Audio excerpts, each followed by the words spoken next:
Hey everyone, Royalivi here and welcome back to episode 2 of my Sorare Road to Glory. Now I mentioned last time I'd look at selling some of my Champion Europe players as I just don't think I have the team or budget to really compete, with the Neymars and Mbappes, all those kinds of players. So I feel like my Ethereum would be better invested in strengthening my other teams. So over the last few days I've managed to sell Maximilian Philip for 0.135 Ethereum, about £310. And I only bought him for £100 at the time, so that's a good £210 profit on this player right here. I then sold Charalampos Lyko Giannis, not sure if he'll be starting for Cagliari this year, he's a bit of a squad rotation player, so I sold him for 0.025 or about £57 for about £15 profit on him as well. And then I sold Razvan Marin, who I think will be a really good player for Cagliari this year, but I just wanted to cash in on him before the new season cards come out for the Serie A, so I sold him for 0.131 Ethereum or about £300. So that was another £180 profit on this player right here.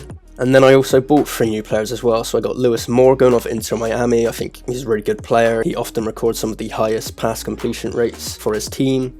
And I got him for 0.042 Ethereum or about £100. And previously, a couple of months back, when the March hype of Sorare was happening, Lewis Morgan was going for over £300. So I just think at £100 he was a steal. I just thought I'd get him to bolster out my Champion America team for the rest of the season. And then I also got 2 Challenger Europe players on the new card auctions market. They're 1 out of 100 cards, as Sorare have released the new Eredivisie cards. So I got Frederick Mitso and Matij Branderhorst. And I got Mitso for 0.094 or £215, and Branderhorst for 0.208, so £470. So not cheap, but 2 good players who will strengthen my squad. Mitso was recently going for 0.11 according to Sorare data, so to get his new season card for a bit under that, I can't be too upset about. And I have always needed a Challenger Europe rare goalkeeper, and Branderhorst starts every game for NEC. It looks like he'll be their number 1 for at least this season. So I think at £470, when you look at the price of goalkeepers, that can't be too bad at all.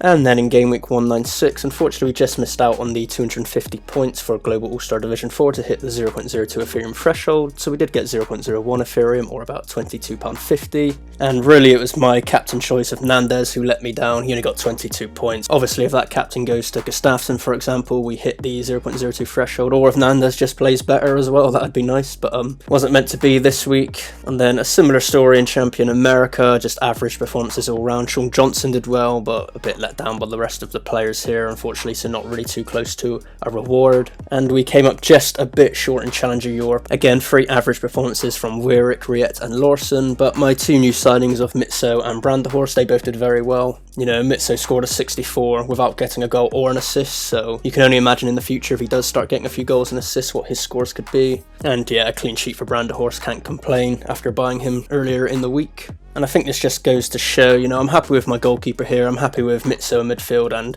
even Mike Taviric, I'm not too bothered about getting about 40 to 50 points usually for a defender, but I'm being let down by my 2 forwards here in Riet and Larson. So obviously the international break's coming up now, I don't really have any players to compete in these upcoming game weeks, but I am going to use that time to hopefully sell a player or 2 like Nandez or maybe Walukovic and even Larson here, and looking at getting 2 new strikers in Challenger Europe. I think I'll keep Quasi Riet as he'll be a good option for Global All-Star as well, but I'm looking at players like Zemeletdinov or Nicholas Storm, for instance, and perhaps bulk up my Challenger Europe team with 2 new forwards. As for Champion America, I'm moderately happy with this team. Again, these are players that I can also use in Global All-Star. I will hopefully look to strengthen it in the not too distant future, but I think with the season coming to a close in a couple of months, the player prices might decrease between now and then. So hopefully in the future there'll be some deals to be had there. But right now I think I'll stick with the players I've got for the remainder of the season and just hope I pick up a reward or 2 from Champion America before the 2021 season closes. So yeah, stick around for episode 3 when that comes out. It'll probably be after the international fixtures and when the domestic leagues return. But if you enjoyed this video, please like, subscribe and comment down below. Cheers for watching.